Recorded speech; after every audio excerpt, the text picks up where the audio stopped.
Good evening, ladies and gentlemen, and welcome to RLAfterShock. Or good morning if you're listening to this, which you can't possibly listen to this when we're recording because it's 11 o'clock in the fucking morning. We're tired from watching WSOE, and I ain't got time to record later today. So, my name is Jay. Joining me is Digital Bacon, coming to you live through the vision of icons or some shit. I don't even know what we're going to put on the video version of the podcast. Like, I'm too fucking tired to think about this shit. Just but roll Bacon, with it. we'll just roll with it. But Bacon, how are you feeling this fine Monday morning?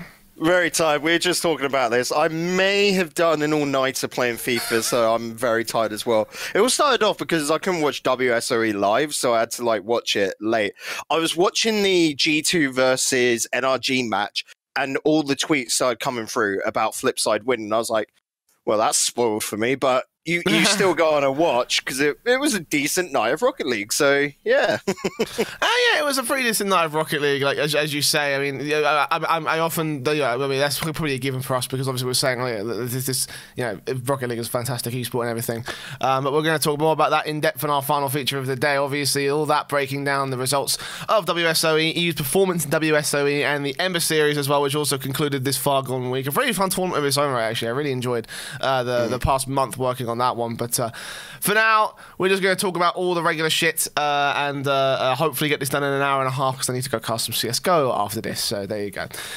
Let's talk about some news to start off the show, as we usually tend to do. We're going to start off with the ex-Fnatic of Vikings side. Obviously Mummy Snow has announced that he is going to be leaving that squad. In a recent tweet that was put out on the 24th of January, which is on Thursday, when I'm trying to see. You can tell I've got no preparation and no fucking sense of where I'm going with this, and my mind is in a complete rut. He said on Twitter, thought about it a lot. I would like to explore all my options for our next RLRS before signing on the final team. DMs are open. This also includes DreamHack Leipzig. So the Vikings have lost their third, Bacon. I'm not too surprised. I'm not going to lie. Well, considering for DreamHack, it was Mummy Snow, Maestro, and Pondex. This was a roster that weren't sticking together. They're pretty much done. They were compulsory because of the Fnatic org picking them up for Gfinity. They're in RLCS, so you're not going to give up that spot. But now they're going into RLRS. We might have an NA problem where they just decide to go to different teams and give up that spot. We could have 5 qualifying spaces for next RLRS, which I'm actually going to say I welcome this because I want next season to just be an absolute clusterfuck of teams, because from what we've seen from the Renegade Cups, it would be so good. Yeah, well, we had what was it? We had some information, and we had the rumors flying around that Mummy was going to be leaving Fnatic for a long time. Like this came to fruition back in December. It was well over 2 months ago at this point. Was when we got the information that he might be leaving. Well, it was the Gfinity, the finals. And it's oh, you guys going to grind together and come back next season stronger? And they all just look nervously at each other, awkward. Yeah, sure, of course. Yeah, definitely. It's just oh my fucking god, this is not a good sign. Good for this poker face match, yeah. Yeah, great poker face. Yeah, this all comes off the back of the news, obviously, that Fnatic were dropping their roster and they're hopefully looking for another one.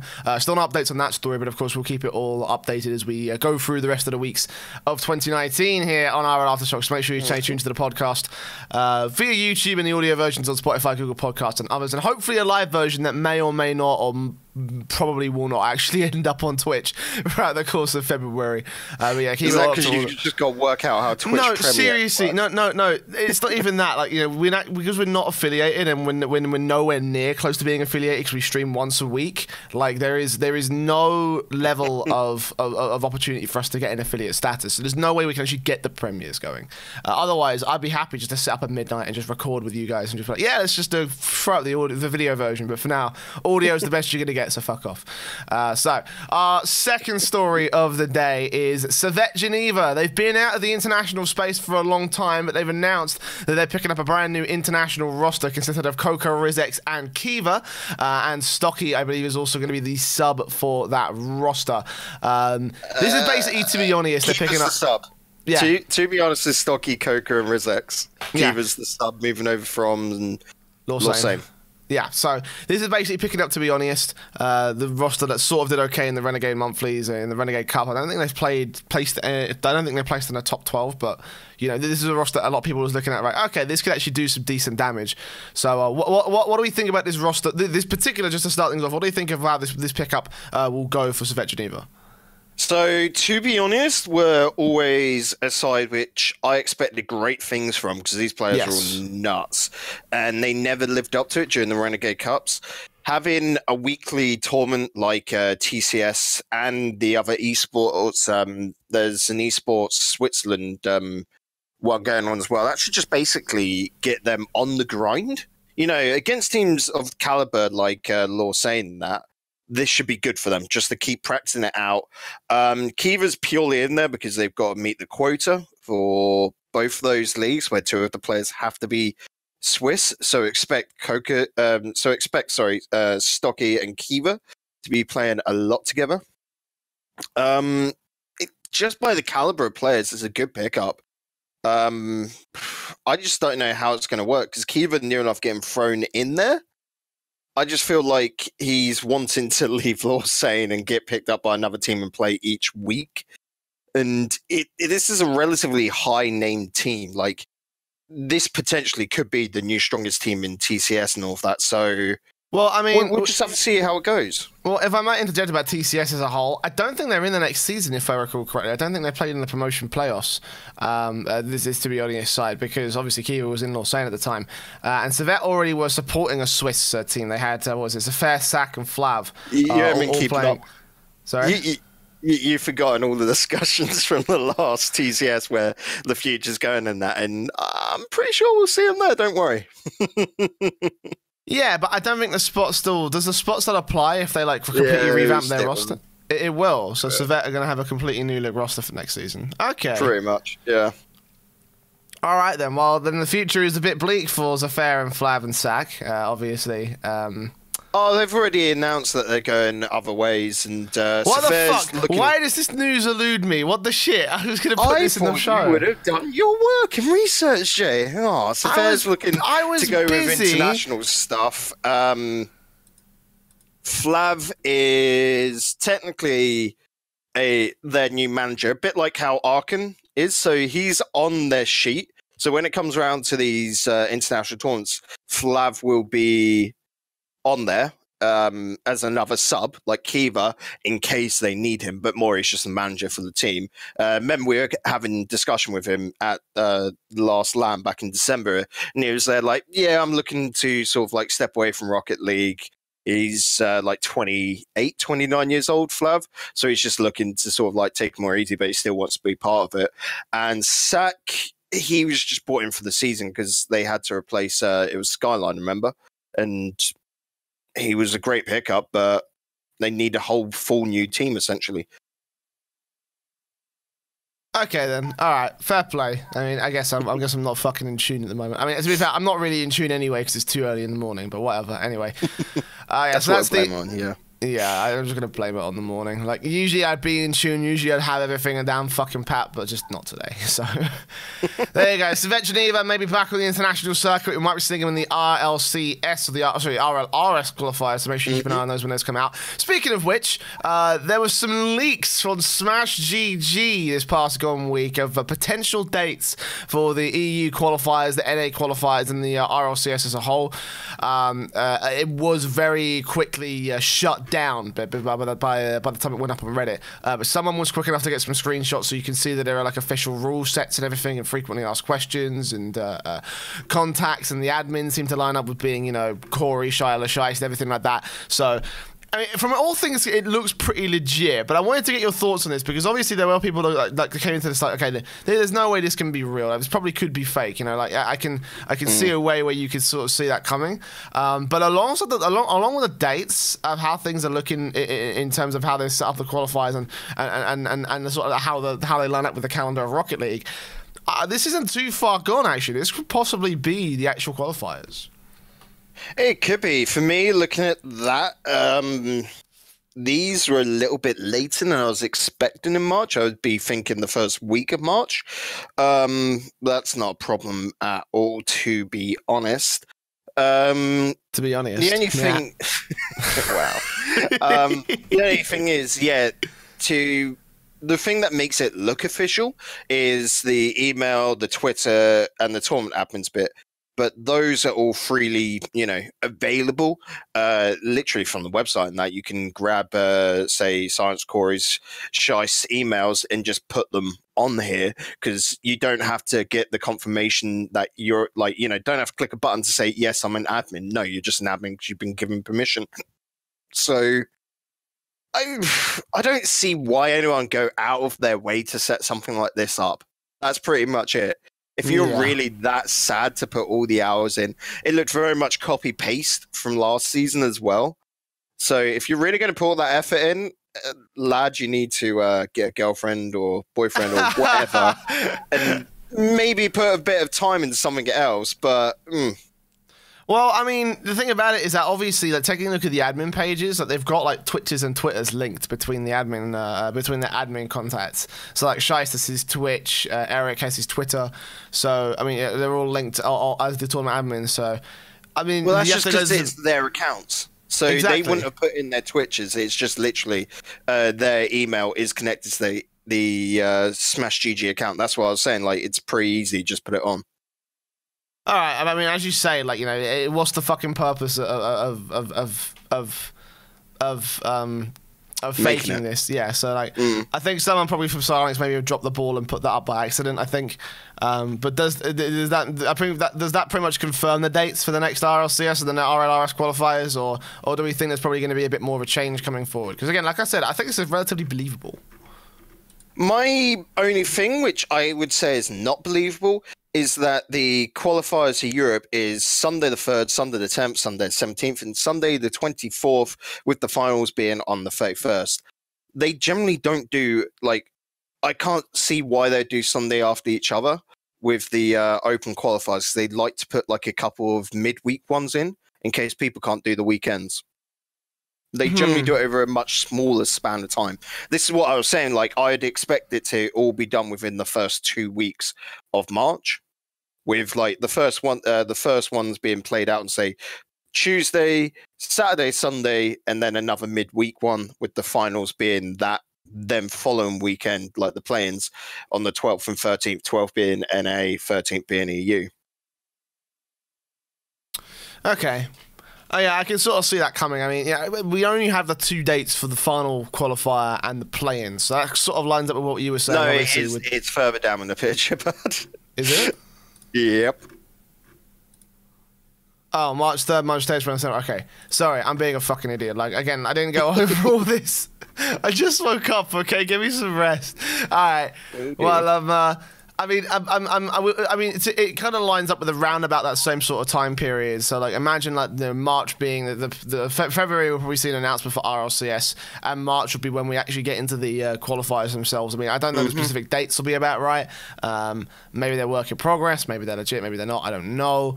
But at the end of the day, I think everything's going to be. I think everything's going to be great, because it seems like we're really gearing up for the next season of RLCS, which of course is fantastic because RLCS is the best. So, actually, another thing to say why this wouldn't be real. Why would you do sign-ups close on the 25th of February when the first day is the 3rd of March? That is, to me, also another weird time difference. Like, that's a week and 2 days between sign-ups closing and your first day of the tournament. That's odd. Massive seeding thing? I don't really know. Yeah, we don't know. Right, well, there you go. That's the RLCS leaks. Whether or not they're legit leaks, we don't know. But again, make sure you keep a look towards standard social medias. We can confirm that for you later on down the line. And speaking of other leaks, there's this guy called Connor Sanders on Twitter, and during the time of WSOE, he was like saying, "I'm at the event, I'm at the venue, I'm going to start tweeting and doing some little bits of Twitter journalism to sort of like bring you some stories, interviews, and shit." And he put out this tweet basically confirming that there's going to be another WSOE for Rocket League. Now, this guy hasn't really got any real reason to lie, I don't think. I mean, I can't verify how good of a source he is, because because I've never heard of him before. He's completely new, but he has also put out some relatively. I mean, over the course of Twitter, over the course of looking through his Twitter, it does seem like he's put out some pretty legit stuff overall. So we confirmed that there's going to be another WSOE for Rocket League, and the top teams from the event that we've just gone through this past weekend will return with that sort of like boxing style, where the champions have to defend their titles. So. What do we make of this? Like, just overall, what do we make of a new WSOE event? What do we make of them coming back and returning to Rocket League? Yeah, so they already said on stream there's going to be another one in 2019, not given any time when, of course. So it could be WSOE 6 or whatever. But I'd imagine you're probably looking, thinking of Sonics when they're going to put it in. Because they don't want it to clash with their other stuff. We could see it take the spot between the end of league play and the actual LAN event. So looking at the start of November could be a good idea to put one in then. Yeah, but we'll just have to see. But the ones I'm hoping to get the return spots, it says top teams, is the two from the final. So your NRG and Flipside. Spoilers. But all those others, As if you didn't already know, by the way. Considering there's only, 10 teams throughout the whole of it, I don't feel like any of the other teams should get an auto comeback. Even if you made it to the semis, no. Because it's more like that MMA sort of, you've really got to go right to the end. I would have even been in that sort of mindset of the only truly already announced invite back would be Flipside, because I want so much on the line, so many stakes there. Because that's what the sort of tension, the whole sort of MMA, that boxing sort of theme to it is good for. Yeah, absolutely. And especially with the way that sort of WSOE and Richard have said they wanted to sort of conduct their business and how they have to defend the title. I feel like that's a really, really good sort of style to a really good style for them to try and carry into a uniqueness of their event. And we know that WSOE are all about being unique. Obviously, if you're watching the stream this weekend, you'll know all about that. We're going to talk more details about that when we get to that later on during the show. Yeah, I mean, are we hyped for another WSOE event? Do we want to see another WSOE event? Yeah. Do they deserve another WSOE event? I mean, personally, I'd say the answer to all those questions would be yes, with a couple of caveats more than anything else. Because obviously, WSOE tried some things this event that didn't quite work out. I still think there's a lot of potential in the way that WSOE handled themselves, but there's some shit that really needs to go when it comes to their production side. So we'll get onto this a little bit later, but with their production, I think the second run out would be so much better because they would have learned. Rocket League is a completely different spectator sport from other games, and so with how sort of shaky the whole prep to this looked, I reckon there was a lot of on-the-fly learning. Yeah, a lot of on-the-fly learning. There was some serious recoveries that needed to come through, of course, over the course of that sort of production, so... Again, we'll talk more in details about that later, but for WSOE, obviously, it's great stuff for them because they're going to have another Rocket League event. For us, it's better because we have another Rocket League event in general. So, Annie up, motherfucker. There you go. So, WSOE looking to return back for another event in 2019. I'm pretty hyped for it. Hype. What is not hype, though, is Secret because they're another roster, another organization to have dropped... to have dropped their Rocket League team this year, with Freaky tweeting out just after the grand finals had finished, just after the grand finals had finished, the flip side of one, he tweeted, with DreamHack coming closer, I have to say Flame and I are no longer contracted to Team Secret. We're looking for an organisation to represent a DreamHack as well as future tournaments in the RLRS season. Hope you're all going to stay with us. We saw this coming. It was rumoured for a while. Again, it does suck though, especially after Secret had a really, really big boost, and when it seemed like, okay, right, this is going to be fucking great. This is going to be right. This is going to be the resurgence of this organization. They've got brand new players in. They've got a spot of DreamHack. They've got a lot going for them right now. But the rumors were still around. They were still being discussed. And unfortunately, it's come to this once again. We're another team. This is the third major team as well in the Rocket League that we've seen drop a team so far this year. Yeah, this is an unwelcomed one because Team Secret is actually quite a good org and never heard a bad thing about them personally. So dropping them, it's one of those names which you don't want to lose. So the lads, especially when we lost Hilacto, that to me, because of how we put it and all that, it being money sort of issues and stuff, I was like, oh, that's cool then, because Team Secret are looking to stay in for another season. Like, at the end of the day, that's better for the health, because RLRS, especially in the EU, generally you always want it to be stacked with orgs, even down to your tier 3 sort of orgs like Copenhagen Flames. They're good for those little boosts to be able to give those players, a salary and stuff. So losing one here, I'm sure the lads ex-Team Secret will be picked up by a new org coming in, because naturally getting that DreamHack spot should be able to let them show off their caliber and how good they are coming into the Renegade Cup and then into RLRS. So this is a team which I'm pretty confident will find a new org within the next month. Yeah, the question is, will they stay together for that one? Because obviously we're saying the same thing about XL, we're saying the same thing about X-Fnatic. I mean, when they've got the secured RLRS spot, they've got DreamHack, they've got Renegade Cup, they'd be numpties to leave, wouldn't they? Possibly, yeah. But again, we said the same thing about Fnatic, and we've already seen one roster move come through. We've already seen potentially a second one that could possibly be on the horizon. We're looking at possibly the capitulation of this roster as a whole. So, I'm not counting out the idea that Secret or ex-Secret now are going to be out. I'm not counting that out. Obviously, there's still plenty of chances that they will fall. There are still plenty of chances they will go out. But yeah, again, it is another. How good they look with Niels. I can't see this roster falling apart. Like, they don't have the same reasons as the other teams do, and I mean, Tylacto's got to come back for the Renegade Cup finals, but that's just a one-off for them. Yeah, that'll be the only one-off tournament, I think. But is there going to be more one-offs? So we're just going to see Secret or ex-Secret just come in, do the last DreamHack, or do this next DreamHack, and then just and probably even RLRS, and then after that, how much faith do they have in this project still is the bigger question, obviously. Like, losing an organization is not a fucking easy thing to take, obviously. That's like your salary gone, that's your sponsorships gone, that's like your livelihood taken away, and you're expected to continue competing at Rocket League. It's not a very easy thing to do, let's put it that way, Yep. Life's hard at times, so they've just got to suck it up and keep, grinding onwards. Fucking hell, you can't do anything else. It's what it is. Their Secret would be wanting the RLCS team, that they had signed originally in that, and they're done with them being in RLRS.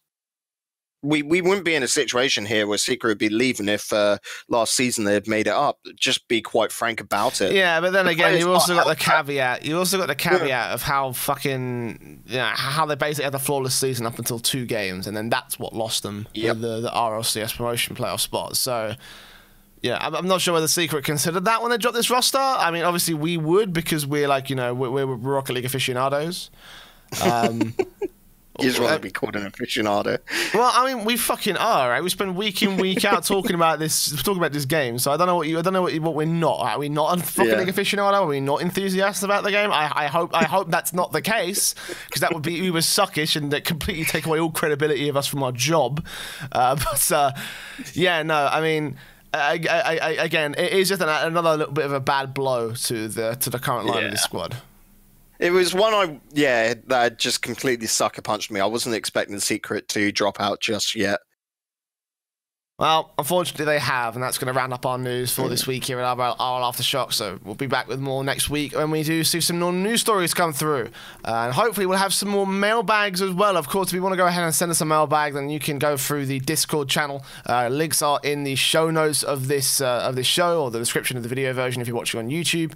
And again, if you're listening to the audio version, just click that little thing on your phone. And if you have Discord on your phone, you can pretty easily just get onto our Discord. It's a small community of about 30 people, not massive. But it's fine. You can chill, you can chat, you can talk to us, you can talk to them, and you can send us mailbags like Frostbite has done once again this week. 2 weeks in a row, this guy has sent us a mailbag, and he's talking about more tournament formats. Now, last week he was talking about the idea of having like a boxing booking style with WSOE coming through and saying that's what they want to do.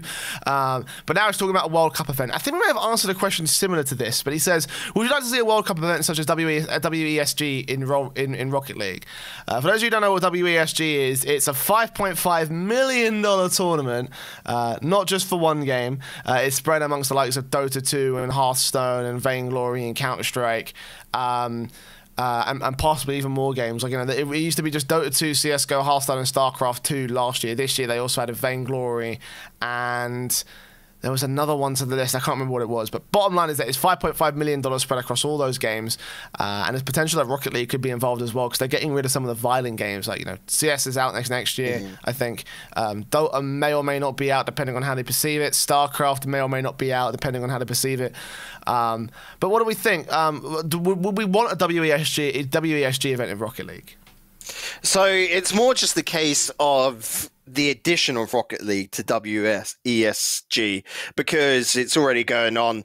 A World Cup sort of way that it runs, because if I'm right in thinking that WESG is very country-based. Yeah, sorry, that's something I forgot to add as well. WESG also only do national teams. It has to be all players from one nationality, which we're going to come to that in a second, by the way, because I do have another question about whether that will work in a second, but please continue your point. But yeah, that's more the idea of how that'd work with adding them in. And the difference being that within Rocket League, we don't necessarily have nationalities. The last one actually being Vikings / Fnatic, which was all Danish. So they're probably one of the best like shoe-ins to be able to get, because in a lot of other esports, let's just take the OCE region, where quite often you'd have Chiefs probably just run amok and destroy everything purely because they're the only OCE team, or you'd have the NA sides where you get a couple of teams that are only NA. I can also look to a couple of French teams because French orgs seem to only think about French players and don't care about other people. And you don't really get that within Rocket League. Within the EU space, it's all a hodgepodge, a whole mix of different nationalities, and I don't see that changing anytime soon, really. Yeah, no, I was thinking the same thing. I was thinking the same thing when we were talking about the idea of a World Cup for Rocket League back in, I can't remember what episode it was now. But I was saying, like, yeah, for someone like WESG, I don't think it would work that well because, like, you have, like, 1 or 2 representatives per country, essentially. And as you were saying, it's a hodgepodge. There is no one national roster. If you take a look at the top end of Rocket League and you're sitting there just like, well, none of these players actually come from one country or even one sort of, like, region, you know. There's arguments to state on the likes of, like, flip side, for example, they have 2 UK players, but the third one is going to be from Italy. So that's the main problem, right? You got like mostly national rosters, but not fully national rosters, and that's why for WESG it wouldn't work unless they lax that ruling. Now, that's something they've received a lot of flack for in CS as well. Like, you know, there's supposed to be like a big $1.5 million prize pool for Counter-Strike, and despite that, we haven't got teams like FaZe Clan or Mouse Sports, for example, who are they're powerhouses in their own right, just because they have some of the best teams, some of the best names in World Counter-Strike. But the problem is that they're also European mixes. They don't have one nationality. They're all under Europe, so there's no qualifier for them to compete under. They're not eligible to compete under a different country's qualifier because they're not majority one side. They're not even majority one side, let alone fully one side of one nationality. So for WESG, obviously they're having problems with Counter-Strike, which is much more nationally focused, whereas Rocket League is completely not. I'd love to see a WESG event in Rocket League, to be honest, but the problem is that considering the current landscape and the way that what they want out of their event, I just don't think it will work. A second thing as well is that this takes place over in China. That's another thing as well. WESGE, and the Chinese version of Rocket League is yet to be made.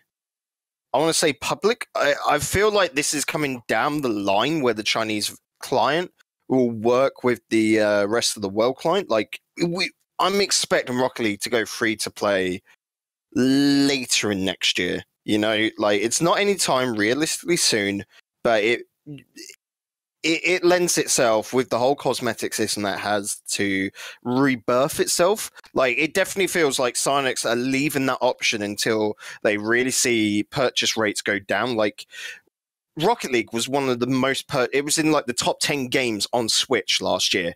That's bloody good considering how many games Steam on as Switch. Well, actually, they also got a lot of buyers for Steam, so you know they don't have any reason. There's no point for Rocket League to go. Yeah, there's no point for it at the moment. Like I see some people go, "Oh, it rebirthed old senior." Like, hang on, buddy. No, fuck it. It's already being rebirthed every fucking day.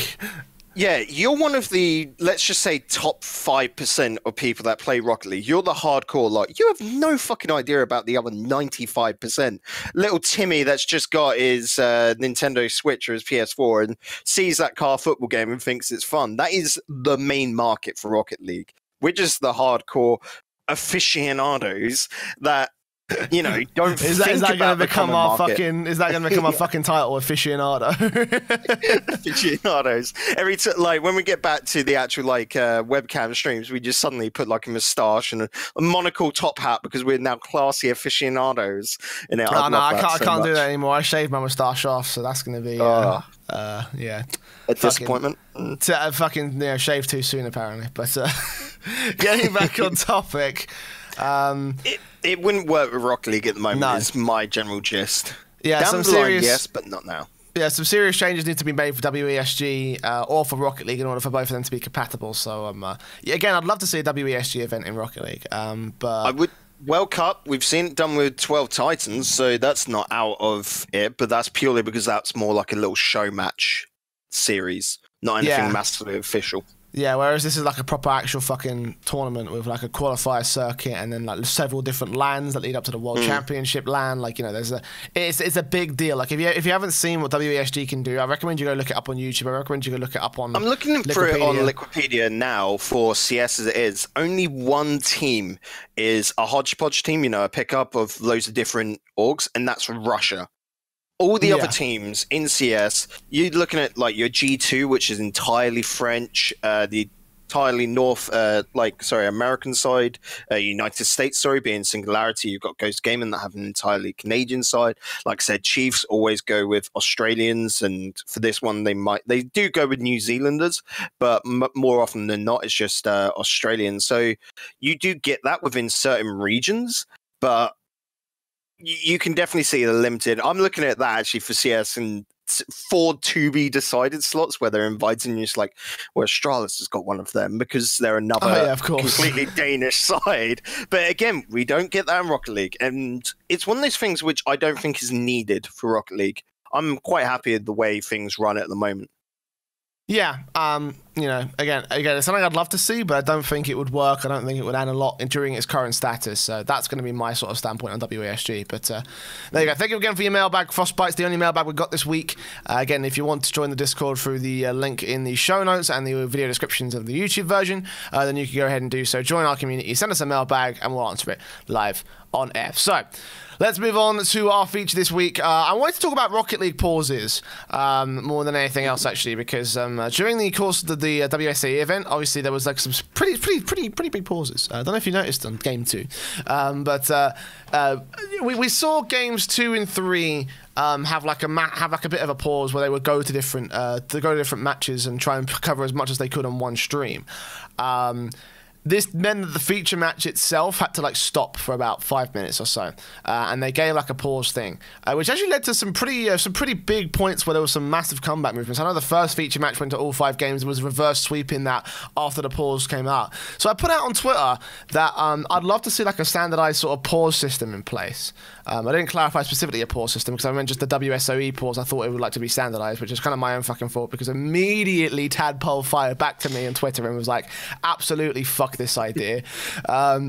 Which, to be fair, he did actually make a very good point about like how Rocket League is a momentum-based game and there shouldn't be like a random 20-minute break in the middle. I probably should have clarified I don't mean to that extreme, so my bad. But I did want to sort of like talk about this a little bit, about the idea of a tactical pause in Rocket League, because we don't really have that. We have the 60 seconds in between each match, but I'd love to see the idea of a team taking a chance to be like, right, let's take an extra 60 seconds or something. So 2 minutes to sort of like talk about rotations, talk about team form, talk about what we're getting wrong so we can go back and try to see if we can bring that back. I think that'd be a great addition to a Rocket League match.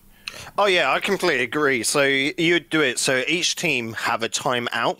No matter the length of the series, just use one each, and you would near enough just have it an extra 60 seconds, maybe an extra 120 if that's deemed, because remember they don't have to use the full 120 if they don't want to, and you have to say that you want that timeout, like just signal it to one of the admins before the break begins. So before the game is up, let's say it's game 2, and Cloud9 versus Flipside, whatever, and Flipside have just gone and 3-1 Cloud9, and Cloud9 suddenly just go, right, show, like, Squishy just quickly signals the admin, we want to quickly take a break and talk this through.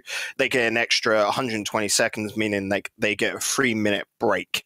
I feel like that is probably the most you'd want because, like we were saying, it's a momentum game, Rocket League. That 20 minutes had killed so many sweeps that we could have seen happening, and that changes the results massively because after 20 minutes, you've had a Red Bull, you've been able to go to Lou, come back, talk to your teammates, and any momentum you had before is just naturally gone because you're not in the same mindset. Yeah, I think at one point as well, there was like an interview where they're talking to PSG after they reverse swept. Who was it? I think it was G2. Yeah, sorry. After they reverse swept G2, they came in, and I remember they spoke to Fruity, and he said something like, "Oh yeah, we took a chance to watch a demo," and I was like, "Well, that probably shouldn't be allowed in the context of a pause."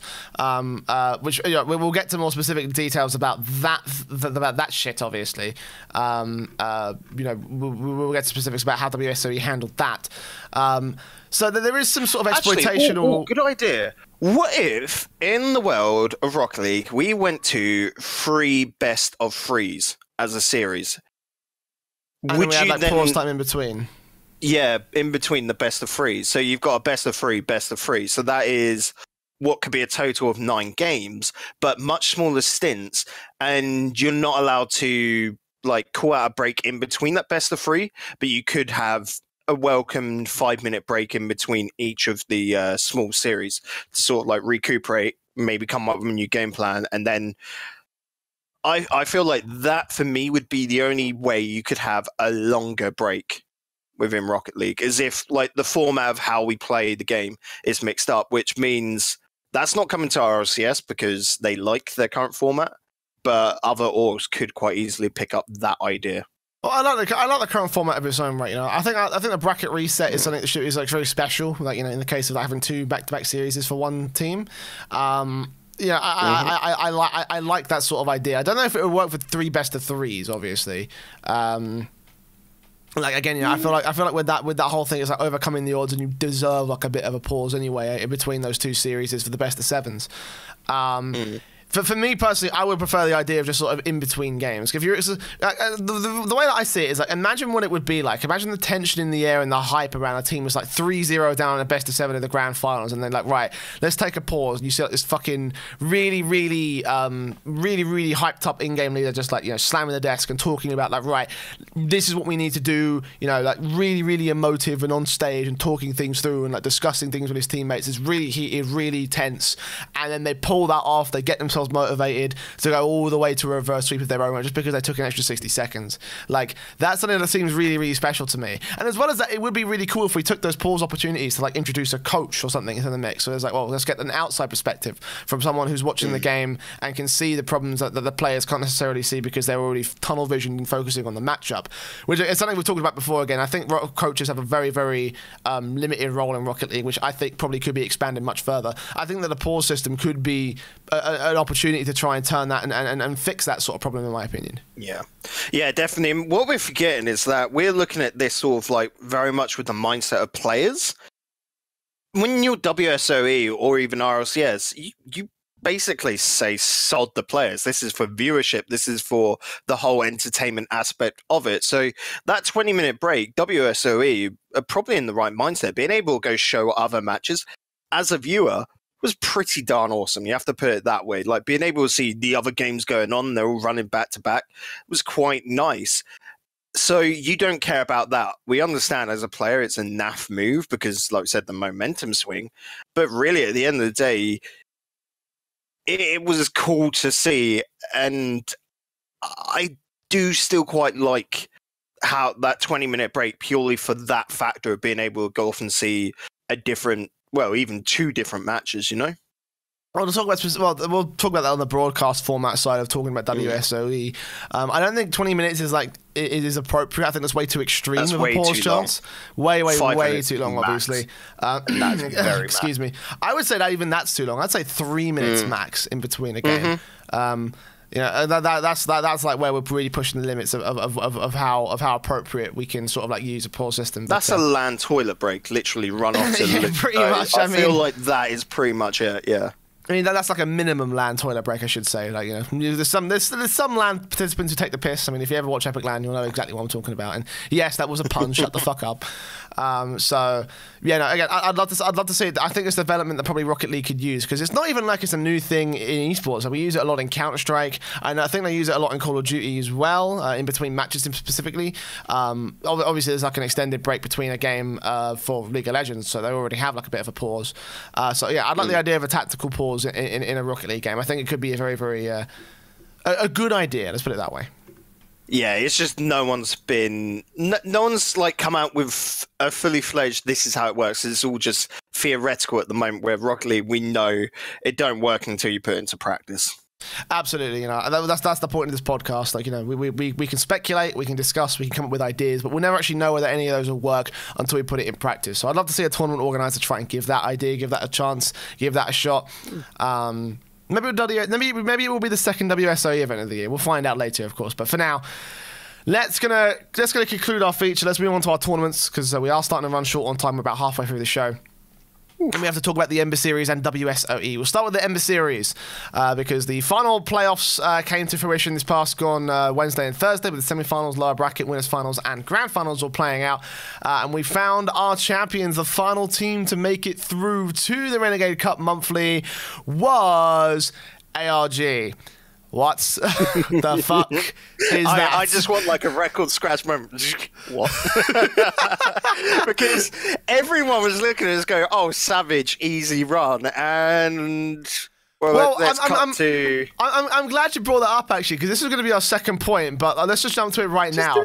You can see on this bracket the 3-2 series against Weed and Bros, and then 3-2 against ARG at the exact same time, that, you know, both within the same day. I don't know if you're watching those series, Bacon. They were both reverse sweeps. Savage had full control, and me and Jam were losing our fucking minds, just like, no way, no goddamn way is this plausible. Like, no way Savage just got reverse swept twice in back-to-back series. Is like, what the actual shit? Like, this is the choke of a lifetime. This I'd say this is probably worse than the Dignitas Cloud9 choke, because at least you could make an argument, the idea that Cloud9 would be able to upset, you know, even if you're on a WSOE fanboy, you know, you can at least see the idea that Cloud9 could do something really good against Dignitas in a World Championship. Weed and Bros, though, not quite the same level of Savage. ARG, certainly I wouldn't say the same level of Savage, although I said the same thing about Bill Chadam and the Snoozers, and we saw how that went. What the fuck happened here, though? Like, this was terrible. This is another massive strike to Savage's line. And we've seen Savage face this in the DreamHack qualifiers, remember? Where they double dropped in that. MCon. It was MCon, wasn't it? They lost to MCon. Yeah, MCon, then it was Marky Doodar's team, I'm pretty sure. It was Big Sack Mandem. Yeah. They dropped them.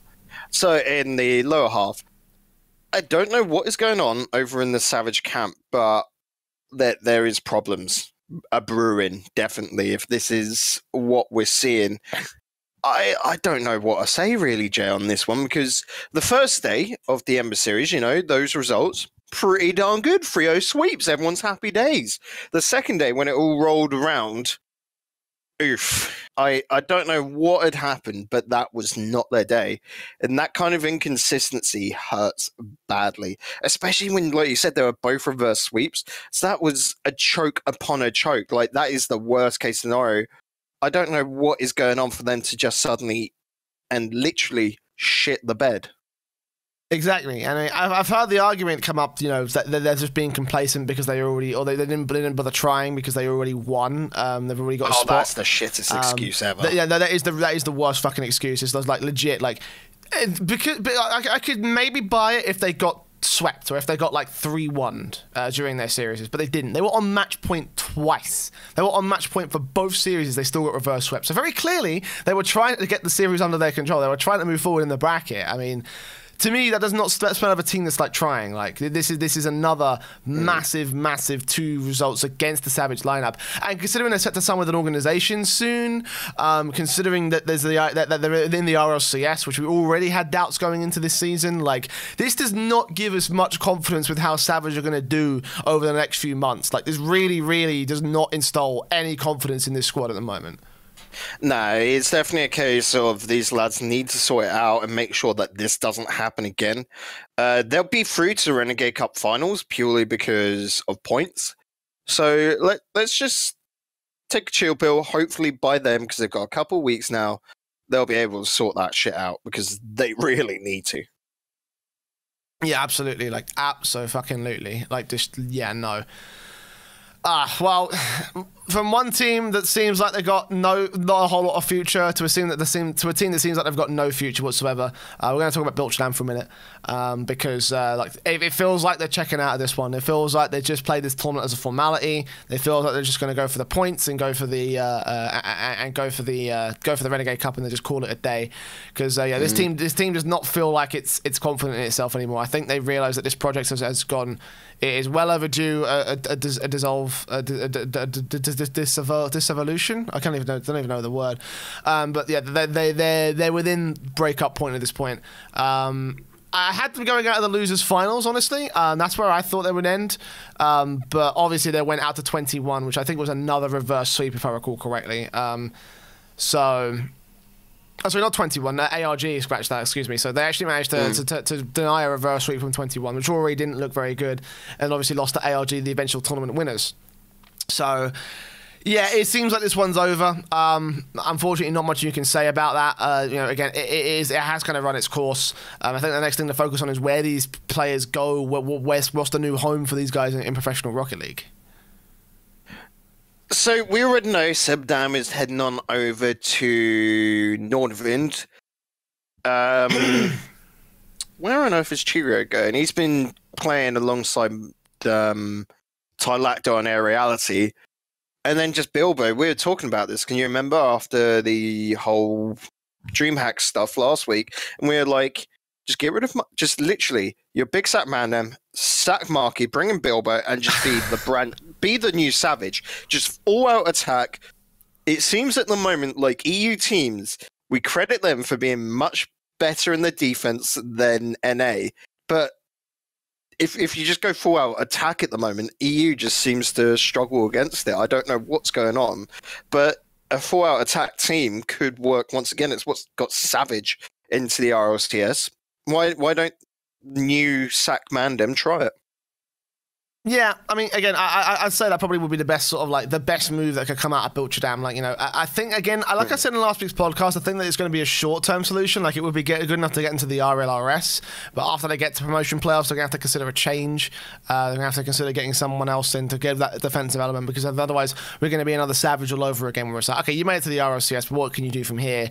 And then obviously the defense. What's wrong with that? No, I'm not. You gotta remember that's a bloody good move to just make it to RLRS. Yeah, but that's the thing. I think it'll only go as far as the RLRS, which again, it's respectable. It's respectable, but I'm thinking about the long-term picture in my mind. Yeah, I think that there's elements and then make a change. It don't matter. That's what I'm saying. Like it would be a good change to get them temporarily forward, and then they're gonna have to change another part to try and get themselves even further up. Again, like I said, it's a temporary move, not a permanent one.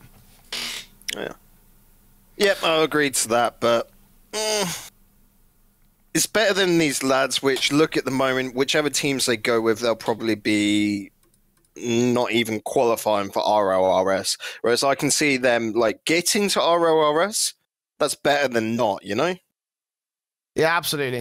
Again, I think it would be great if they got to RLRS. But I did also want to focus on Cheerio and Sebadam as well, because those guys are obviously breaking up their long-term partnership. Where do they go from here? Is the real question. What's the new project for them? Like, are they going to just start going around mixed teams and trying to figure something out, or like where do we see them coming into this one? Because I remember listening to some previous podcasts.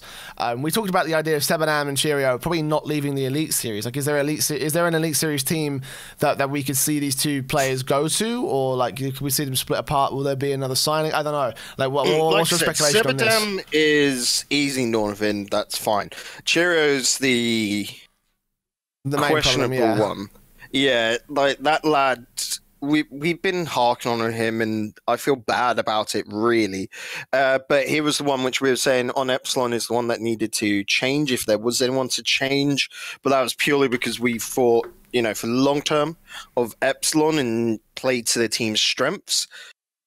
Him pairing with Ty Lacto, they've both done Gfinity stuff in the past, but I don't think they're of a caliber to make RLRS, and Gfinity quite often, like, those orgs pick up RLRS qualifyees and teams like that. So I don't know. If Ty Lacto and Cheerio can talk their way into being on the team, then that's good. But otherwise, I think they're probably just going to have a quiet season. Possibly, yeah. I think it will be relatively quiet from those two, obviously. Like, they've had a bit of struggle at the top level of Rocket League. They've had a bit of a struggle overall, of course, during the course of this tournament because, you saw that, take a look at some of these results, and it's like, well, shit, you lost 2 games to 21, you lost the game to them earlier. Obviously, the Bricks had a close matchup, which admittedly was a fairly close match anyway. But yeah, no, yeah, it's a lot of uncertainty around those guys at the moment, but... enough about them. We're sort of like not wasted, but we sort of like discussed that topic as much as we possibly could. Talk about ARG next. Obviously, we talked about them just a second ago. They are the champions of the 4th Renegade Monthly. Interesting turn of events. Let's put it that way. I did not have ARG going this far. I thought they'd be out in losers finals. I thought that losers semi-finals. Excuse me. I thought that possibly there would be. I was like thinking to myself, like, right. Well, Bilchedam and the Schnoozers. Schnoozers should be able to win that match. Then Bilchedam probably should be able to make it to the semis and then lose in the losers finals. I don't think ARG could put an upset against them, but I don't think they'll be able to go all the way. And that's exactly what my prediction completely turned out wrong in that one, because not only did they beat Savage in the reverse sweep, they beat Bilchedam, beat Weed Ambrose, pretty confidently beat Weed Ambrose as well, and then managed to 4-2 the Schnoozers. And there was only one person who called that, and that was Vinter, who was on the desk for that grand final day. Shocking stuff. I'm not going to lie. Like, this is a seriously good upset run from ARG. Considering that to go all the way in, they got an upset in the round of 16 as well. I Got the Part, a team of like British guys like Virus or Clusi. I talked about them after that first playoff week. But ARG had to go through some seriously clutch play to get all the way through the lower bracket from the first round of the lower bracket and to come through and win the whole thing. Yeah, ARG are the hot new Spanish side, and they've been looking good for a while. Like you said, though, you'd only expect them to go as far as definitely into losers round 4 in the lower bracket. And then losers semi, losers finals, anything like that would be a good result for them. So to go the whole way, massive props, because their side of the bracket was pretty stacked. I got the part which should have been a win for ARG, really. But then straight away they have to go up against either Going Forward Gaming or the Schnoozers, which are both strong sides. So that was like, okay, quarterfinals, you're probably going to drop there. Then dropping where they did, put them on just the run of a century, but they didn't have it easy. Going Forward Gaming, once again, they had to face in their first round. What was it? Team Echo Zulu. Then I'm trying to just think of, they had the Shippers after that. Savage. They did not have an easy game this entire tournament. Don't get me wrong, it is the top 16, it is Renegade Cup, but still, you do get a couple of teams like amongst there where you're like, okay, those are the teams you want to go up against, Here, ARG had a hard time. They persevered and really came out the strongest team of the tournament. Like, there is no dispute that another team should have won it. They earned that spot. Absolutely. Like, it's in most upset runs, in most underdog runs, you can take a caveat like, well, they didn't quite face off against a strong opponent here. They didn't quite go up against them here, But I'd say that in every single match that they had to go on, with the exception of the I Got the Part upset, ARG had a good chance to lose right there and then. And they didn't. So, there's not, I can't take any caveats away. Like, legit, this was a really good run. This team is extremely hot coming into the new season. Like, there probably could be a chance we see them in the RLRS. Actually, that's the last thing. Before we move on to the WSOE, I wanted to just entertain that thought. What do you think about ARG, A, making it into the RLRS, and B, how they perform in the RLRS? So, I definitely think they are an RLRS quality team. That would just come down to, the bracket on the day, and whether it favors them and how they're playing on the day, because they do have that little bit of inconsistency of high highs, low lows. We say it all the time with a lot of teams. They should be able to get picked up by a Spanish org, like one of the football teams, because they're running about trying to find everyone at the moment. I'm actually already surprised that they haven't been signed by one of them. Things are looking good for ARG. I'm quite hopeful for their future.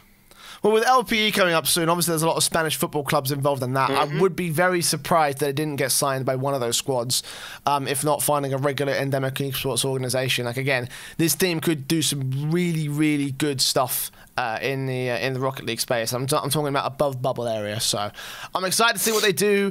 It's been a while since we've seen a above bubble Spanish team, and I want that back.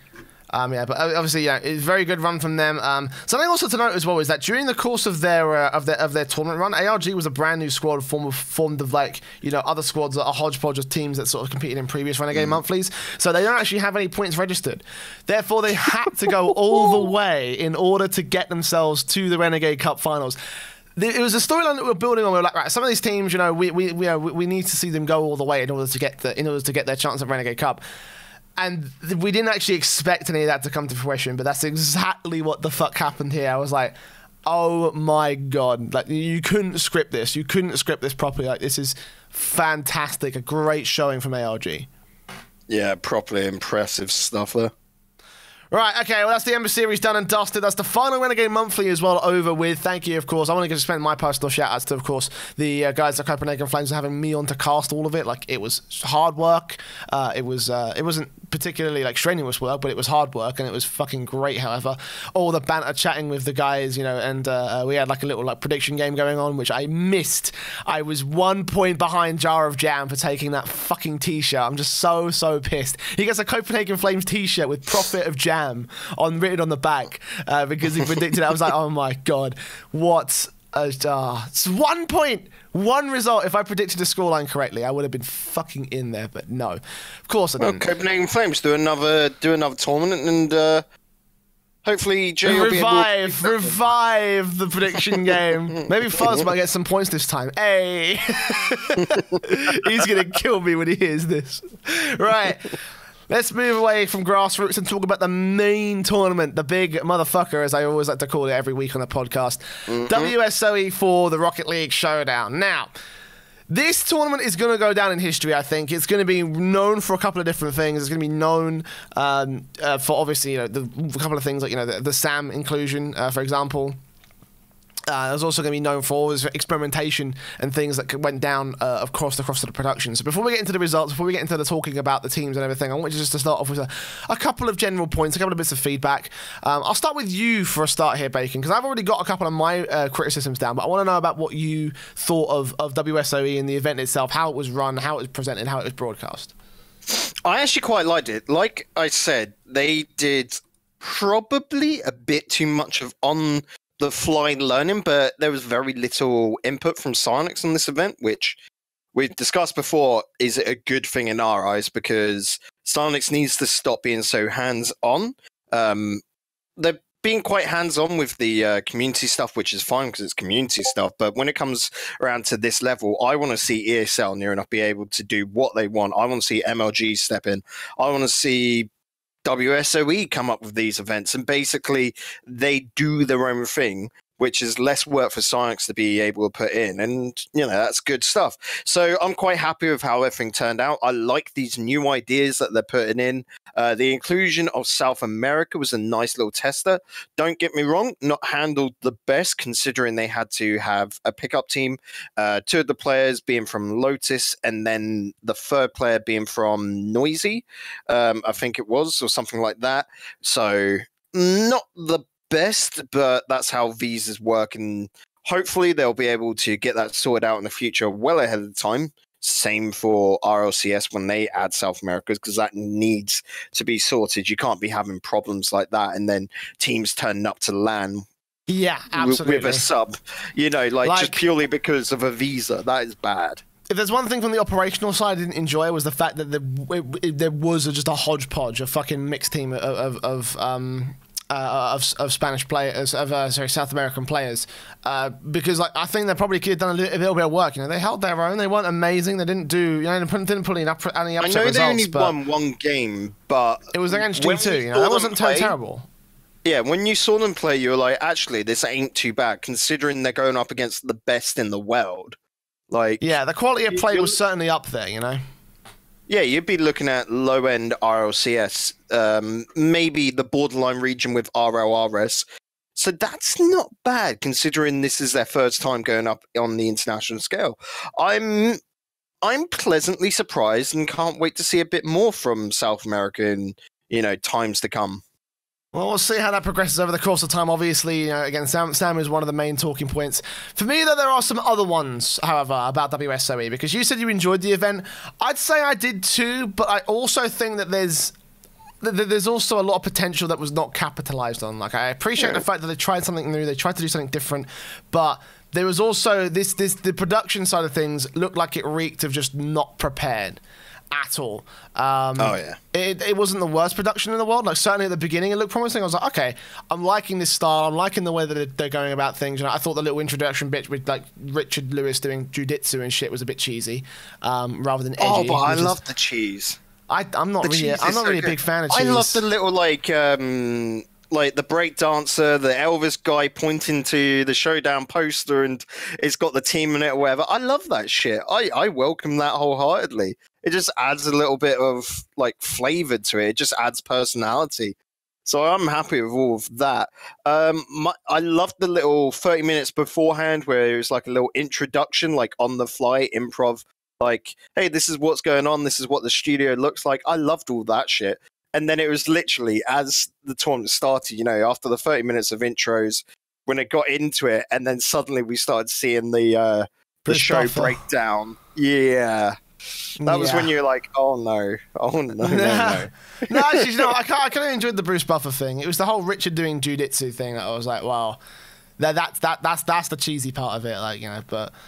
You know, again, one thing actually about Bruce Buffer that I can really get annoyed about is like when it's like the world's heavyweight champion of casting or whatever. And I was just like, he hasn't casted for ages. I'd be fine if they put Richard Lewis as host, but as caster, here's the thing. They were so self-aware about the idea of a joke that even Richard was like, well, what the fuck is this? It's just like live on air. Just like, I appreciate that, like, you know, the production pulling pranks on each other essentially by putting shit like that. Yeah. He reacted really well. I know just like from following Richard's work for the past few years that I don't think he would have suggested that idea, that it was entirely someone behind the scenes that said let's just do it for his ego. If he has an ego, of course. But you know, I feel like that was quite funny. But there was the most of the production elements I feel with WSOE that went wrong. Mostly was down to some of the segments itself. Like there were some there were some graphic elements that weren't quite working out, and also there was that problem on day one where they tried to play those VTs and those features out about NRG, and those didn't go that well. And we were just there like, oh well, that's definitely not how this is supposed to go down. I mean, we can pretty much guarantee that much. And there was also that sort of like plug that Axel Tosh had to put in about Fleetwit and him not knowing who the sponsor was or what they were able to do.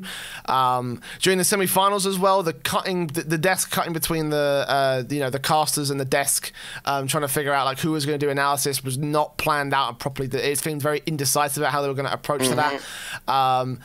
And then there were also the breaks, obviously, like, you know, in between the series. Not everyone agrees with that. I've already stated my opinions on the idea of a tactical pause in a Rocket League environment.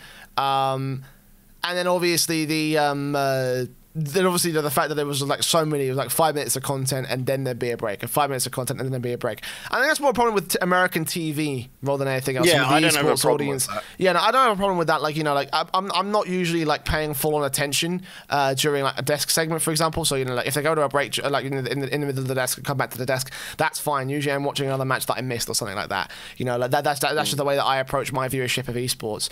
And if you can't handle that much, then well, you might want to consider how the fuck we get paid to do all this stuff.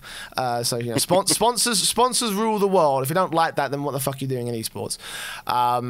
So yeah, I feel like again with the production thing, was just there was some unprepared elements, I think, about overall production. Another thing I wasn't a fan of as well, my second main criticism, is the whole switching games in the middle of the series. I honestly think that this is a missed opportunity, that Rocket League tournament organizers always fuck this up, right? Is that if you've got too many matches to stream and cast, why don't you give it to other broadcasters? Like, I know for a fact that if WSOE came to Rewind or Rival, or even to us as independent casters and said, do you want to do the matches that we can't do on the mainstream? We'd all say, abso-fucking-lutely. But not only have WSOE not done this is something that Psyonix have also not done in the past. DreamHack did it with their qualifiers, but even then they weren't enough to cover every single match, which is fair enough, it's an open qualifier. And obviously WSOE qualifiers did a similar sort of thing as well. My main problem, however, is that it's on this LAN. This is the first major LAN for Rocket League in 2019. This is going to set the bar for everything coming out in the next few months, and possibly even set the bar for how things are going to turn out for the rest of this year. And we didn't even see like a good most of the teams. Like, I don't know how well to be determined TBD did. I don't know how well they performed. Quite easy to get in like 2 of the RLRS casters to host the B stream, exactly, which is just literally like just the games, not really death segments. Like, I think that had been quite easily done. And if you didn't want to do that, instead of doing, how they used the triple screen setup, that looked janky as fuck. Just do something like picture-in-picture. Exactly. Like, if you checked in like every occasion with picture-in-picture, I mean, and then just to show exactly what the current status of the matches are, just make like a quick comment, just like, slide it in the bottom left and right and say like, well, casters talk about this match, talk about the match down there. It's like, well, right, now we've got Dignitas facing up against, I don't know, Cloud9, for example, and it's like, well, on the other matches, it's like, well, 2-1 in the series, and they're currently 0-0 in overtime, so of course, they're not to be expected right there. Those guys are obviously great, or just some passing comment to get back to the main match. And that's the thing as well, because people who wanted to watch those main matches, they got pissed. The people who didn't want to watch the main match, they got pissed as well, because they were teased about it. So that's the main thing I have a problem with the whole, like, switching matches in between the middle of series. For me, with that picture-in-picture thing, they should have just got someone else to talk over, because those casters haven't been watching that game, so they have no idea what's going on. It was always quite often, and now we're looking at Flipside versus yada yada yada. No context, of course. Like, no idea what's going on. For me, what the fuck was Axel Toss doing that entire tournament? Like, he felt very unneeded. I get why. I can't remember Laura's. Was that the girl's name? I can't remember.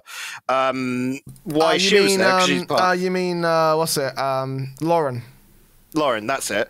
Why she's there, because she's part of the whole production crew and that. I don't get why she wasn't doing Axel Toss's job at the same time. It just felt like he was there purely because he's Axel Toss, and that's a naff reason. If Axel Toss was doing his segments and then was watching those other games so that when it cut in, he could give that little bit of insight, then that would be perfectly fine for me. But looking back at the tournament, I have no idea why he realistically was there. Yeah, I can say the same thing as well, honestly, because I think that maybe 2 reporters would have been a bit too unnecessary. Again, it feels like they had it just for, like, the novelty's sake. Like, okay, we got Axel Toss, guys, host of the RLCS, here we go. It's like, well, does that make the broadcast better? I don't think so. I mean, a lot of his segments were a little bit naff. Again, I bring up the sort of Fleetwit bit, and obviously, like, it was what was it? He's doing like the RC Rocket League, which I thought was a fine little concept at first, but they played it off so anticlimactically, it didn't feel like it really had a purpose in the broadcast. So again, I feel like Lauren should have just done all those segments of her own. I just been the main interview, been the main sideline report. Or Richard Lewis just gets up for the desk like once or twice. Bit too much, I think, actually, for Richard Lewis. Just leave him on the desk, leave Lauren as the sideline reporter. I think that would have been the ideal way for me. But yeah, no. And just on the topic of talent, actually, we're going to just jump that third point and go to the fourth. I wasn't really a fan of the casting this time around, and that's such a surprising thing for me to say, because usually I often rave about Wavepunk. I'm like, I think he's the best North American play-by-play in my opinion. I rave about the likes of Lawler, who I think honestly the color casting did well. I think the color casting did well. I think that the Lawler and Achieves did a fantastic job of doing color commentary. But in particular, in our notes, I shouted out Achieves, didn't I? I thought he was. You said Cheese was the only standout caster. I would say that probably Cheese and Lawler were all right, but James Lawler and did his normal job, which is good. But like you said, James and Wavepunk. There's that meme going around of just Wavepunk looking defeated, and the "Are you okay?" Wave, the one, and it felt like both of them were on a very off day. Don't get me wrong, you get off days when casting, but it showed massively. Yeah, like really, really massively. Like, you know, these... Oh, my man, like fucking... Again, I really thought that James and Wavepunk sounded bored. And that sucks again because I think that those guys are really, really great play-by-plays. I'm trying to give a little bit of leeway. I'm trying to find a way back out because obviously it's been a few months since we've had like a proper Rocket League broadcast. But to me, in the way that I approach play-by-play, I always try to keep it consistent. You know, I'm not always doing a great job at that myself personally. You know how harsh I go on myself when I fucking have a really bad day. Like, you know, I often think I'm the shittest caster. So, you know, take this with as much of a pinch of salt as you can. Guys at home, when I know that Jay's having a bad, that's when I just break out jokes continuously to lighten the mood, like, and make it honestly, easier. Like, this is why we work so well. There was no humor in the broadcast. There was no humor in the broadcast. It just felt very much like they're reading the news in that sort of sense. It was yikes because there was no cohesion between them. Wavepunk and Lawler were okay as a duo, but James Bot was just not letting Achieves continuously was trying to butt in and say something, and James Bot was not taking a hint. They're both on the desk next to each other, and he was hogging everything, and it just felt very much like they had never worked together a day before in their life. I will say that's partly like a bit of a byproduct of the North American style. And obviously we've talked about how we don't like the North American style. Obviously it has its audience, but it's not for us as an EU audience. But like, again, it didn't feel like there was a lot of cohesion between the commentary. You know, again, like I feel like this, in terms of the talent performance, it probably has to be one of the worst in Rocket League so far. And again, I don't want to say that because I think these guys are fantastic. I know that they can do better because they do it week in, week out in the RLCS. Oh, that's why we're harsh on it, is because we know they can do better. Exactly. So I don't know if they're listening. I hope they don't take it personally. That's just my opinion. That's just the way that I see it. Obviously, that's what the point of this podcast is. Like, you know, I made a rule specifically is that everybody is in the firing line on this show, like even us. So, Bacon, if you fuck up, get ready for me to machine gun you to hell at some point during the show. But yeah, no, man, I wasn't too happy with that. And again, as someone, as me myself, as someone who takes this shit seriously, as someone who like is very invested in the art of words and the art of using your words and the art of like public speaking, this was a massive disappointment for what is the first major Rocket League tournament of the year. Oh, and again, this is why, like, 2 extra casters, like I said, bringing the RL, RS guys, means that if you've got a pair that ain't working, you can diversify it up. They're very much stuck to these pairings, and it means you've got no freedom in case there's an upset. Let's just say that for whatever reason, one of the casters got food poisoning after the first night because you know, it's all catering, that can happen. They would have been up shit creek for day 2. For you to only have 4 casters, not even have a 5th to be able to flex on, that for me is a massive oversight. You know? Massive oversight. Like, yeah, I feel like the same thing as well. I mean, they probably could have been able to figure it out, obviously, with like, you know, just trying to like work around the desk. Maybe they would have brought Axel Toss in to do like some desk work or something. I mean, maybe that was a good reason why he could have been there. Like, if that was the case, then fair play. But yeah. Also, no, like, with this whole MMA sort of like more realistic, is akin to normal sports, how the fuck did they not think to have Stacks on board? He would have been perfect for this project. You know, like, we've said it before, we're not we appreciate and respect his like casting style. It's not for us personally, but for this tone, he would have been absolutely fucking perfect for the sort of theme that was setting down. Like, that is another massive oversight. Yeah, I feel like, and I think this is more a problem with Rocket League talent in general. Obviously, like, you know, like there's you know, I've said it before, I say it again. I think the EU deserves more talent to be in the international space. Like, I would have absolutely loved to see Shogun at this event. I understand he's got visa problems, so he can't. That's not always possible. But I'd also like to see the likes of you know Cole and Stumpy do some work outside of the Gfinity Elite Series. I'd like to see Damascus do something outside the Gfinity Elite Series. I know that Johnny Boy gets a lot of shit for being like a bit of an egotist. Personally, I like his casting though. I like his color commentary style in particular. So if they paired him up with a good play-by-play, I think that could work on an international basis. But because he does not get many opportunities, we don't see that very often. Again, I'd like to see some diversity. I'm going to keep pushing that for quite a while throughout the course of this podcast. So don't be too surprised, guys, if you're listening. But yeah, let's move on from that because we've talked about that for long enough. There's one more topic, one more thing I want to bring up, particularly about the operational side of WSOE and how this whole thing went point out, which is that during Flipside Cloud9, there was that really, really dramatic moment where the LAN client froze, and it led to the first goal being scored by Cloud9. Obviously, that was an overtime goal that lost the game for Flipside. There was a dispute that was thrown up, and Cloud9 and Flipside sort of like agreed it to it, and it's like, all right, that's all above board, that's all fine. My problem, though, is that this was the dispute and the agreement was thrown together super haphazardly, and I mean very, very haphazardly, as in like, right, so in the middle of the matchup, in the middle of game 4, after game 4 was over, we just got an announcement. It was like, okay, we're going to replay this game, and then we're going to go straight into the game. It's like, hold on. Any other time during an esports dispute I've ever seen, it's like, right, the match is paused, we stop, we talk it through, the admins come in and they get shit down pat, they figure out all the facts, they go through, they discuss it with the team, they're like, right, what do we want to do here? Do we replay? Do we let it count? Does it go forward? What's the situation? But no, they made the decision while the matchup was going forward, and I feel like that really does hurt competitive integrity, in my opinion. Oh yeah, completely agree. This should have just been done and sorted there and then. Both teams agreed to the rematch, like literally instantly, it seemed, because you looked at them. Like, and we still played out game 2 and 3 and 4. Yeah, I loved after that game 1, just looking at Cloud9 side, and they were like doing, you could see them do like hand signs of just like, the ball fucking moved a good 2 meters.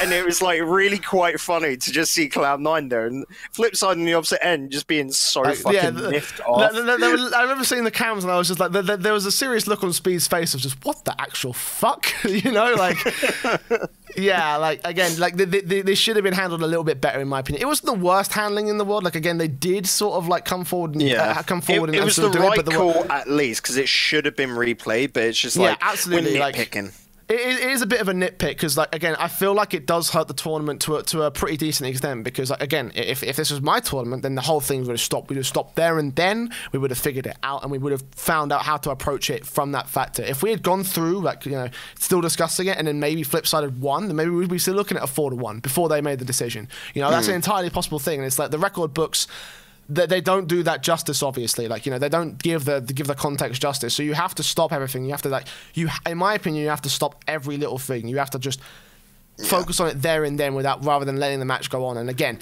when that announcement came down on stream, it was like, we're going to replay that first overtime golden goal situation. In 10 seconds, we're into the game. Like, you know, that's not a proper way to present it. That's not a proper way to approach that sort of that dispute. And again, you know, like it does kind of suck. It is a bit of a nitpick, but it is something that I think needs to be improved going forward. Yeah, and that sort of thing, it looked as if they didn't have the same client as what they use at RLCS and all of that, you know, where you can pause the game if needed or reset up with certain Well, I mean, they don't give that out anyway, because we obviously saw E-League and how the technical issues were handled there. Like for the first E-League Cup, obviously they had to, like, you know, when they stopped the matchup, they had to redo it. They had to stop. They had to go and score the equal goal, and then go in at that time marker where they had to kick off. You know, like.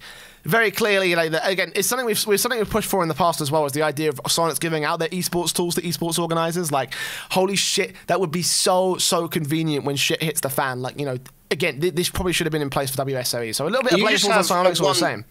The way that actually works their code, because talking to peeps and that, is that it is literally a redeemable code in game, and you then it sort of like unlocks those tools, those features. So you just have them as one-time use codes, and you only give them out to trusted sources, which I'd imagine at the same time you can take away if needed. Yeah, exactly. Like, you know, this probably should have been. This probably should have been sorted out much better. Like, you know, again, I feel like again, part of the blame is on the fact there was no esports client.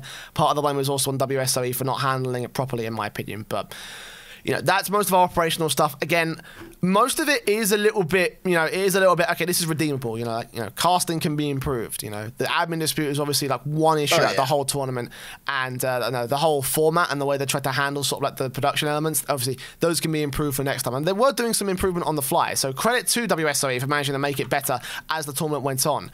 But I still think there's a lot of potential that needs to be worked on. I hope that there's a chance that there'll be. I hope there's a chance. Again, we already know the WSOE coming very soon in the new year. So I'm hoping that that'll be where these improvements come into effect. But enough about the operational side. You want to hear some results. That's what you were here for, right? You know, you wanted to hear all about industry politics, I'm sure. But no, we've got to talk about some Rocket League as well, because obviously there was a tournament that actually went on, Bacon. Don't know if you know about that. And EU did pretty all right. You know, we had 3 out of our 4 teams making it out of the groups. Obviously, Flipside made it through as the first place position in Group B, and Dignitas were trailing behind them by 2 games. Solo Mid made it out in second, and PSG was the only real outlier for this one. Let's start with those guys first, actually. What do we think of this You're run? being harsh. No, sorry, straight away. You're being harsh on PSG. They got. I literally just said they were the only team that didn't from EU that didn't make it out of groups. I just wanted to start things off by saying, okay, what do we think about PSG, right? Let me start off by clarifying my points, okay? I think it was crushing to see PSG as the only EU team to not make it out of groups, purely because they were 1 game away from doing it. And I feel like it would have been fantastic for them to get as much LAN experience as possible, but obviously they didn't. That's the reason why I feel like, okay, well, I don't think PSG's run was terrible. Obviously, I expected this to be a possibility.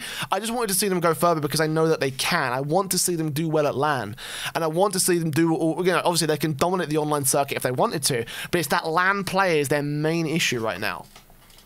Yep. No, we know that LAN is PSG's weak point. Online, they are so darn good. Like online, they're a top 3 team. I'd even argue with Flipside coming into it now with Speed this weekend. I mean, Flipside would have been top 4 even with UK, you know, pretty hot on PSG's, you know, side by side near enough.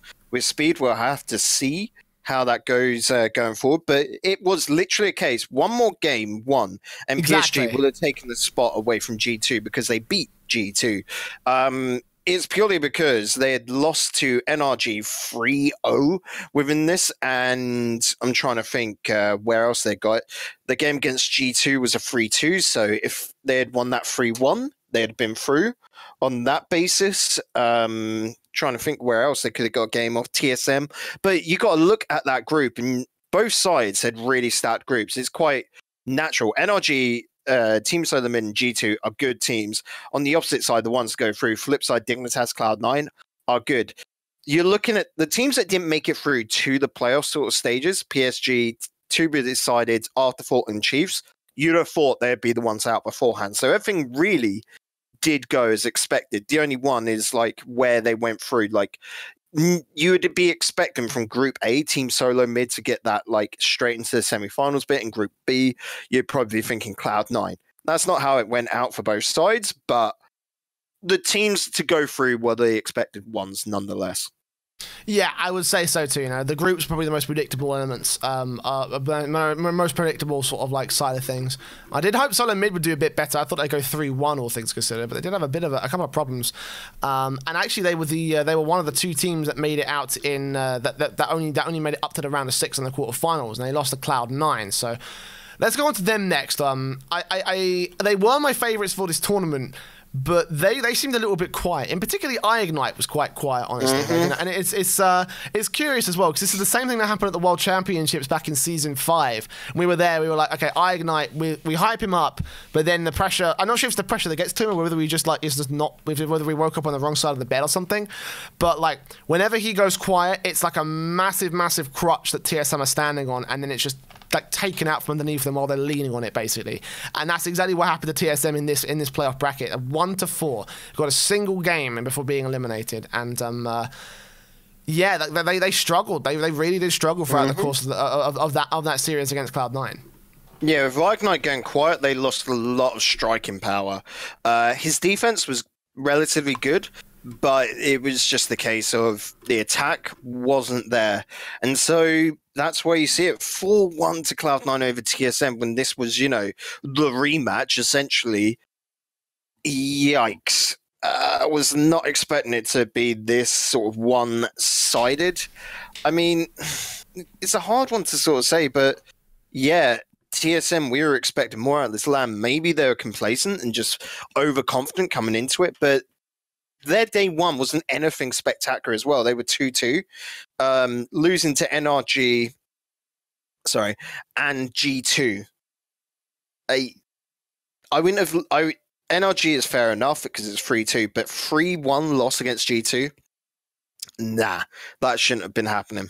Well, that's something I also wanted to bring up as well, because their losses in the group stages were down to NA teams, and their loss in the playoffs was down to a really good NA team as well. And this kind of harkens back to Season 6. We were talking about Dignitas being the main sort of like the firepower. They were the big dogs of Europe, right? And the teams that they lost to, the teams that they struggled to, were all North American squads.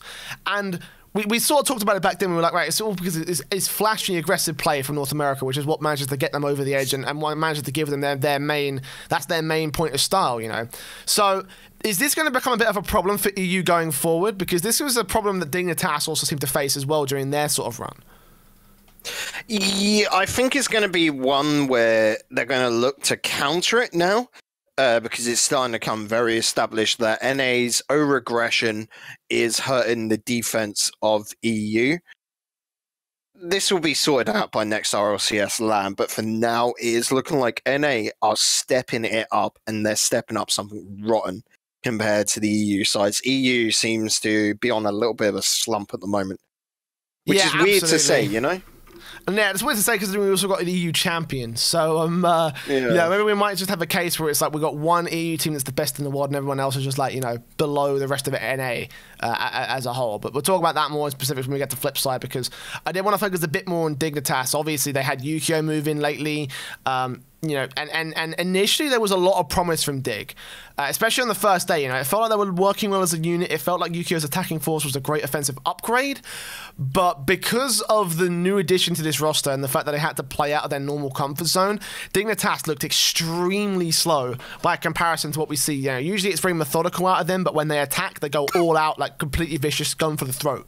Didn't seem like this throughout the course of not only the group stage but also in their playoff match against G2. Which of course they lost 4-2.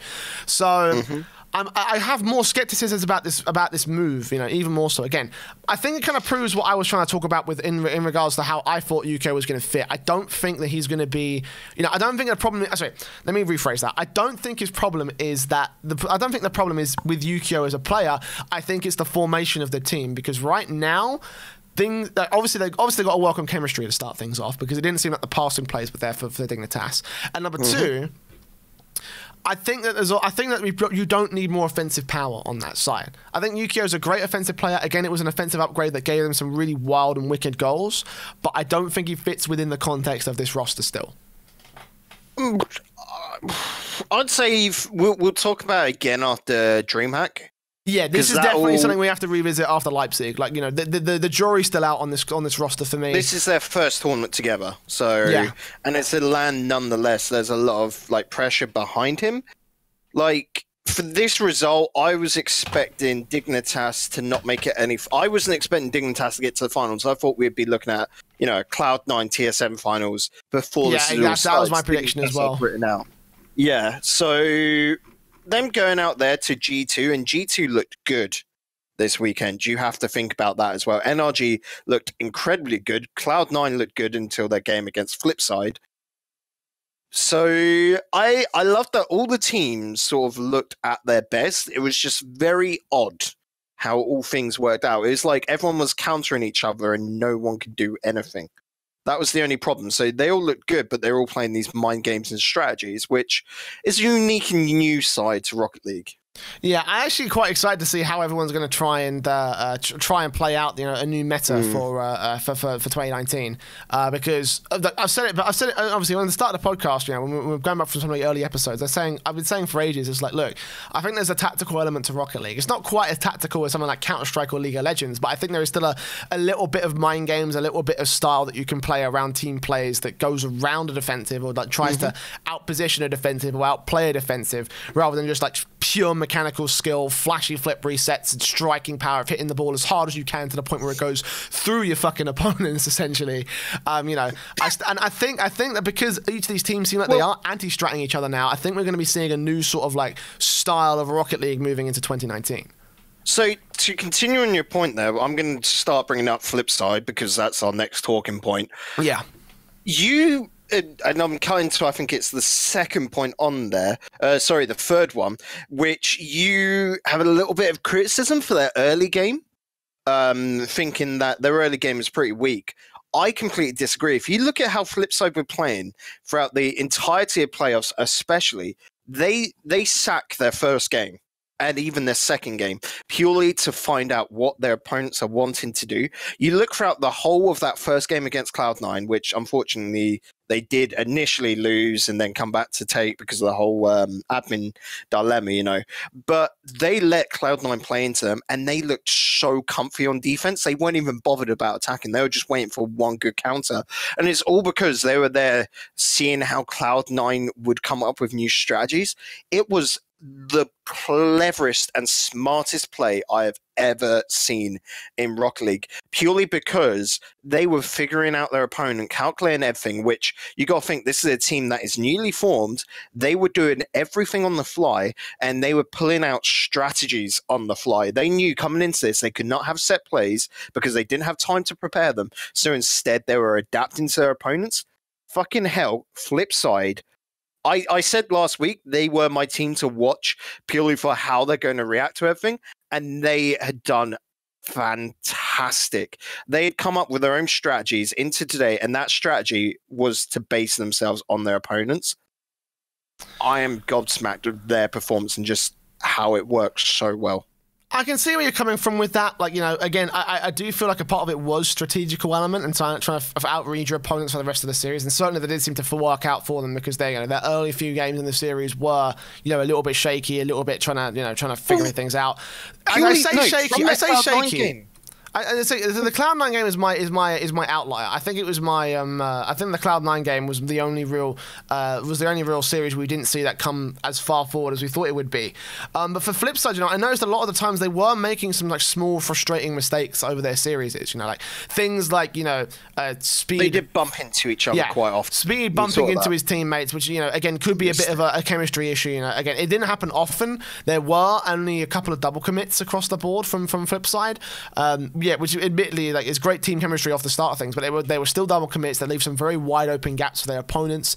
The defensives weren't always up to snuff when it came to the holds. Otherwise, they would have been able to defend every single goal that came in the early games, you know, and that wasn't quite the case all the time.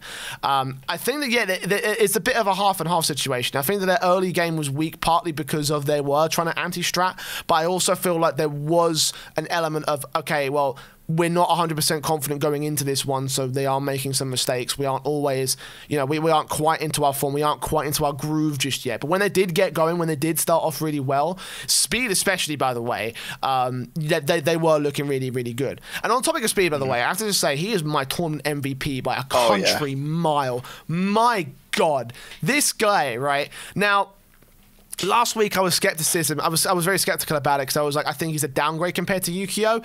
I take all of that back, right? He is absolutely ridiculous. The shots he was putting up for Flipside throughout the WSOE event, just like, my God, what the hell is this? Like, this is absolutely fucking ridiculous. Absolutely fucking ridiculous. Like, it's compared to what the hell they were doing in the Leipzig qualifiers, like, the difference is night and day. Like, this was an absolutely insane performance from Flipside. Yeah, like, can you remember last week I was like, it's a like-for-like one, let's just see what happens, because the only problem is chemistry, and they had fucking proved it. Speed, he's one of these players which you look at and go, oh yeah, he's really good, he's nuts. But you don't know how nuts he is until you've played with him, it seems. And so I love that we could see not only the resurgence of Flipside, because, you know, it's been way too long since they've been able to take a trophy or even a top 4, really.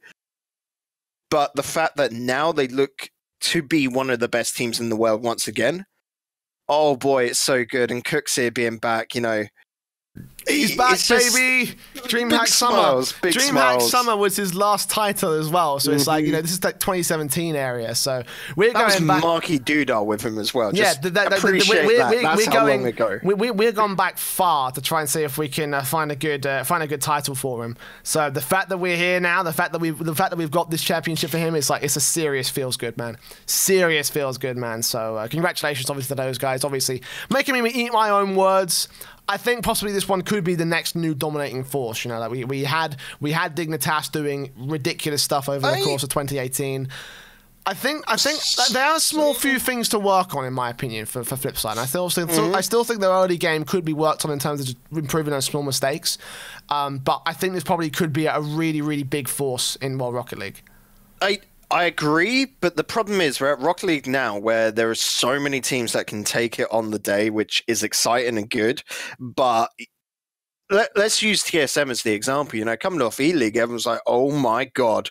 Cloud9 coming off of RLCS, oh my God. Yeah, it completely flips around. We're getting to a stage where all the teams that made it through to WSOE, bar Afterthought, arguably Chiefs and TBD, are coming to a stage where they could take lands, which is exciting. Yeah, they are, and I'm really even excited. Including PSG in that. I think they're coming close.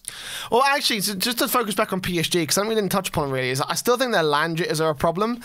A question I wanted to focus on with PSG real quick before we end off the show is how do we think we can improve that? How do we think we can? Because obviously they've got to qualify for LAN to start things off. So how do you improve your LAN experience if you have to qualify for LAN? You've got to go through the online circuit, which fair enough is PSG's sort of thing, but you can't qualify for every single one. How do we focus on getting the LAN performance when we do qualify? They do qualify for every single one because you've got to qualify through online. They're at DreamHack. They got the free trip. Yeah, admittedly. More experience at LAN just improves them. They've been getting better time and time again. Okay. Could be dangerous for the other teams. PSG could finally really pop off. Okay, fair enough. But like, how do we improve it to the point where DreamHack Leipzig is going well for these guys? How do we get it to a point where it's like, okay, well, these events is where they come into semi-finals and quarter-final runs? Personally, I think it would be a decent idea if PSG decided to buy a Gfinity Elite Series spot. I think that would be a fantastic idea for these guys, obviously, to get that week in and week out experience.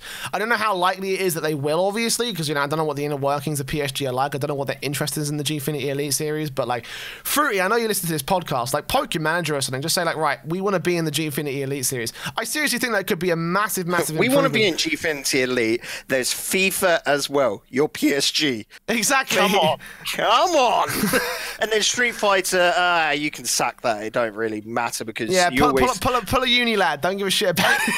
Well, no, I'm just saying because quite often the orgs, when they go into Gfinity, one game they don't really care about. That's going to be Street Fighter is going to be the one for PSG, but I imagine PSG wouldn't mind at all picking up some good players. As a shout, go talk to Damascus. He's another French lad. He'll be able to point you to the best players to pick up PSG if you really do want to take that up. But otherwise than that, a gaming house, like just that time together, build up that chemistry, like in person, is my only other sort of like thought of being able to improve their LAN experiences, you know? It's not as big in effect as sign up to a circuit like I feel like Gfinity Elite Series would be the much better solution. Like, you know, I'm not sure how I feel about LAN houses as a whole. I feel like it's just like a cheap alternative to like just finding a place to work essentially. And I don't really agree with that. I don't really think it will fix things. I think they don't need to improve their chemistry. It is just literally being together. It's literally just playing on LAN. That's the only problem. So you've got to play more on LAN to get better on LAN. So there you go. That's what I think about PSG and where they should go. Well, final topic before we... Did we actually cover... Oh, sorry, we did. Yeah, we did cover that. Scratch that. Excuse me. So I think that's the end of the show there, Bacon.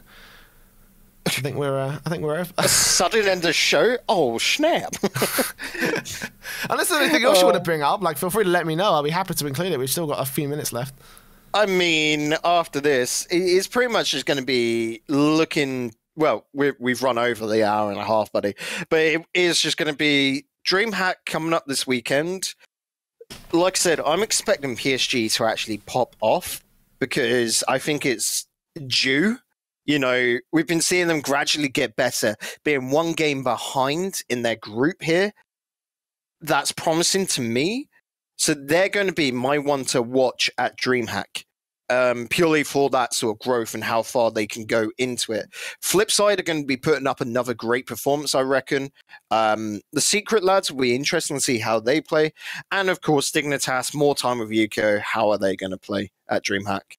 Of course, there's a lot of storylines going into DreamHack, so of course make sure you keep it locked to all the standard social medias of RL Aftershock. We'll be covering all of that good shit. Of course, it's on Twitter at RL Aftershock, and on Twitch, twitch.tv/RL Aftershock. I think that by the time Leipzig rolls around, I think I might be a little bit less busy. We might actually be able to host a live show for once.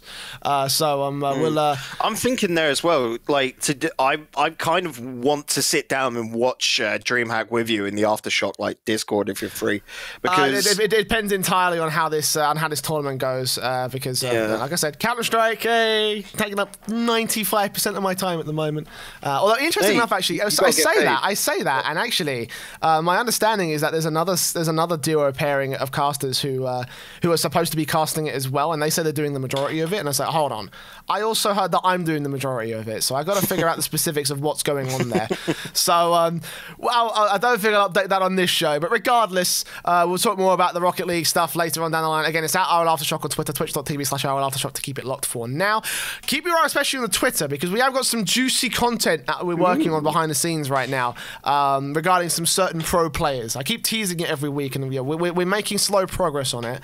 Hopefully I can find some time to get it together, obviously with Counter-Strike coming up, but it's going to be really, really fun. So make sure you keep it up to all that. Check out the podcast on Spotify, iTunes, Google Podcasts, and 7 other different major platforms of distribution. Go to anchor.fm/RLAftershock to find your favourite platform or request your favourite way to listen. So there you go. That's going to be it for the show today. Bacon, any final thoughts before we head off for another week? No, I actually don't have any final thought. I was hoping you'd come with your stupid. I was hoping you'd have your fucking your stupid sort of decisive elements. It's like, oh yeah, well, alcohol's great, just like that. Nah, all right. I've been drinking way too much recently, actually. I've been going to the pub with mates a lot, so alcohol is great, mate, but you do not feel good the next day. Oh, oof. No, you don't. But that's another. Let's not see if we can have that intervene with the podcast. I mean, already silence of a ban on alcohol, right? We're trying to get a fine line as it stands. So let's just head off the show before we New show idea, by the way. This is what Jay's been teasing. RL Alcoholics Anonymous. RL Alcohol Shock. Right, we're getting off the airways. Thanks again for joining us, and we'll see you back here for more of the Aftershock.